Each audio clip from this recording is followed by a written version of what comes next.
The Kalamazoo Uber Rampage. On February 20th, 2016, Jason Dalton began his shift as an Uber driver in Kalamazoo, Michigan. The 45-year-old father of two had no criminal record. Nothing about him suggested what would unfold over the next 7 hours. Dalton's first passenger that evening described him as quiet but professional. The ride was uneventful. What the passenger didn't know was that Dalton had already begun experiencing what he would later describe as the Uber app taking over his mind. He claimed a devil figure appeared on his phone, giving him instructions he couldn't refuse. At 5:42 p.m., Dalton pulled into an apartment complex parking lot. He approached Tiana Carruthers, a 25-year-old woman shielding children nearby, and opened fire with a 9mm handgun. She was struck 4 times but survived by playing dead. The children scattered, unharmed. Dalton then did something that would shock investigators. He continued accepting Uber requests, picking up passengers between shootings. A young couple entered his car just 30 minutes after he shot Carruthers. They had no idea they were sitting inches from a killer, the weapon resting beneath his seat. At 10:08 p.m., Dalton pulled into a Cracker Barrel parking lot. Inside his car, he selected his next victims at random. Richard Smith, 53, and his 17-year-old son Tyler had just left the restaurant. Dalton approached their car and fired multiple rounds at close range. Both died instantly. Minutes later, in the same lot, he targeted Mary Lou Nye, 62, Mary Jo Nye, 60, Dorothy Brown, 74, and Barbara Hawthorne, 68. They were sitting in 2 separate cars. None had time to react. The bullets shattered windows and tore through their bodies. All 4 women died at the scene. Between shootings, Dalton appeared calm. One passenger who rode with him during the rampage reported he drove normally, making casual small talk about his dog. He had no idea that minutes earlier, Dalton's hands on the steering wheel had pulled a trigger multiple times, ending 6 lives. Samantha Josephson. On March 29, 2019, Samantha Josephson stepped out of a bar in Columbia, South Carolina's popular Five Points district. The 21-year-old University of South Carolina senior had been separated from her friends and called an Uber to get home safely. It was just after 2 a.m. Surveillance cameras captured her waiting on the sidewalk, periodically checking her phone. When a black Chevrolet Impala pulled up, Samantha approached it. The car wasn't her Uber, but in the darkness and confusion, she made a fatal mistake. She opened the door and climbed into the back seat. What Samantha didn't notice was that the vehicle had child safety locks engaged. Once the doors closed behind her, she was trapped inside with Nathaniel Rowland, a 24-year-old who had been circling the area looking for targets. As the car pulled away from the curb, security footage showed the vehicle making a sharp turn in the wrong direction from her apartment. Inside the car, Samantha quickly realized her mistake. Phone records showed she tried to call for help.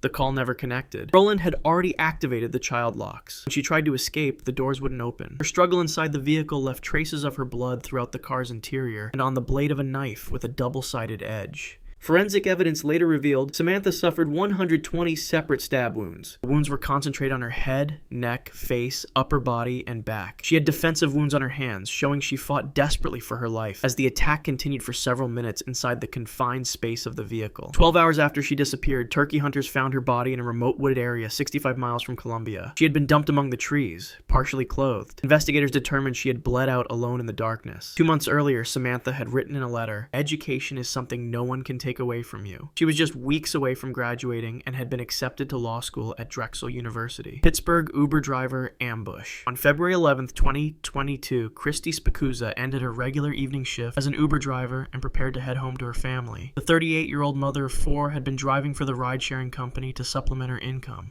At 9:14 p.m., she accepted one final request that appeared on her screen. The ride request came from a dimly lit residential area on the outskirts of Pittsburgh. Dashcam footage from Spicuzza's car showed her arriving at the pickup location, where she waited briefly before a young man approached and entered the back seat. It was Calvin Crew, a 22-year-old who had created the account using someone else's information. The video shows Spicuzza making friendly conversation as she pulled away from the curb. "I'm just doing this until Tuesday," she told him, "until my tax return comes in." She had no way of knowing the passenger behind her had already slipped a gun out of his pocket. Approximately 3 minutes into the ride, the dashcam captured the moment everything changed. Crew leaned forward and pressed the gun to the back of Spicuzza's head. "Keep driving," he ordered. Her face, visible in the footage, transformed from casual friendliness to shock and terror. "I have a family," Spicuzza pleaded, her voice trembling. "I'm begging you." Crew remained silent, keeping the gun pressed against her skull as he directed her to drive toward a secluded area. At one point, Spicuzza reached back and felt the gun. "I have 4 kids," she said. The dashcam footage ended abruptly when Crew noticed it and removed it from the windshield. What happened next was pieced together by investigators from GPS data and forensic evidence. Crew forced Spicuzza to drive to a wooded area in Monroeville, approximately 15 minutes from the pickup location. There, he shot her once in the back of the head at close range. The bullet severed her brainstem, causing instant death. Her body was left face down in the snow among the trees, where it remained undiscovered for days while her family searched frantically. Her car was found abandoned miles away, with Crew's fingerprints on the dashcam he had discarded. UFC fighter Rodrigo Lima. On April 21st, 2019, Rodrigo de Lima left a party with friends in Belém, Brazil. The 26-year-old former UFC fighter was known for his submissions in the octagon, where he had earned the nickname Monstro. That night, he called an Uber to take him and his friends home. The driver who arrived was Jefferson Roger Messiel Barata, a 37-year-old who had been working for Uber for less than 6 months. The ride began normally, but tension quickly developed inside the car. According to witnesses, de Lima and his friends became concerned about Barata's driving, which they perceived as erratic and dangerous. An argument erupted. De Lima, sitting in the front passenger seat, confronted Barata about his speed and handling of the vehicle. The verbal exchange escalated, with both men raising their voices. When Barata refused to slow down, de Lima demanded he stop the car immediately. Uber pulled to the curb in the Avenida João Paulo II area, a busy thoroughfare even at that late hour. De Lima and his friends exited the vehicle, the argument continuing on the roadside. Witnesses reported seeing de Lima bang his hand on the hood of the car while shouting at Barata. The fighter then turned to walk away with his friends. Barata drove off, appearing to leave the scene. Security camera footage from a nearby business showed the Uber traveling about 100 meters down the road before making a sudden U-turn. The car accelerated rapidly, headlights gleaming against the dark pavement as it sped back toward the group. De Lima's friends noticed the approaching vehicle first. They shouted warnings, but de Lima had his back turned. The Uber struck him from behind at high speed, the impact launching his body several meters through the air. The 185-pound fighter's body hit the pavement with devastating force, causing massive internal trauma. Bystanders rushed to help. De Lima's injuries were catastrophic. The impact had ruptured multiple organs and caused severe cranial trauma. He died on the scene, blood pooling beneath him on the pavement as his friends watched in horror, unable to help the man who had survived professional fights against some of the world's most dangerous opponents. Sophia Liu. On December 31st, 2013, what should have been a night of celebration turned into tragedy on the streets of San Francisco. 6-year-old Sophia was crossing Polk Street with her mother Juan Kwang and 5-year-old brother Anthony, heading home after a family dinner. They were in a marked crosswalk, following all the rules that children are taught will keep them safe. Behind the wheel of a Honda SUV was Syed Muzaffar, a driver who had been working with Uber for just 1 month. He was logged into the Uber app, waiting for his next fare. His attention was split between the road and his phone as he made a right turn onto Polk Street around 8 p.m. Witnesses later said Muzaffar failed to yield to the pedestrians who had the right of way. The SUV accelerated into the turn, the driver not seeing the family until it was too late. The impact was immediate. Sophia was struck first, the force of the collision throwing her small body several feet across the pavement. The initial trauma was catastrophic. Sophia suffered severe head injuries and multiple fractures throughout her body. She was still conscious as she lay on the cold pavement. Her mother, despite being seriously injured herself with a fractured skull, crawled toward her daughter. Juan later described hearing Sophia's labored breathing, seeing her child's eyes open but growing distant. Emergency responders arrived within minutes, but Sophia's injuries were too severe. Blood pooled beneath her as paramedics worked frantically to stabilize her. Her small chest rose and fell with increasing difficulty as her body fought against the trauma. Her mother watched helplessly, her own injuries preventing her from reaching her daughter. Sophia died at the scene, her last moments spent on cold pavement as New Year's Eve celebrations continued around them. Her death highlighted a critical gap in rideshare regulations. Uber initially denied responsibility, claiming Muzaffar wasn't providing services on their platform at the moment of impact. The company that connected drivers to passengers had failed to connect responsibility to safety.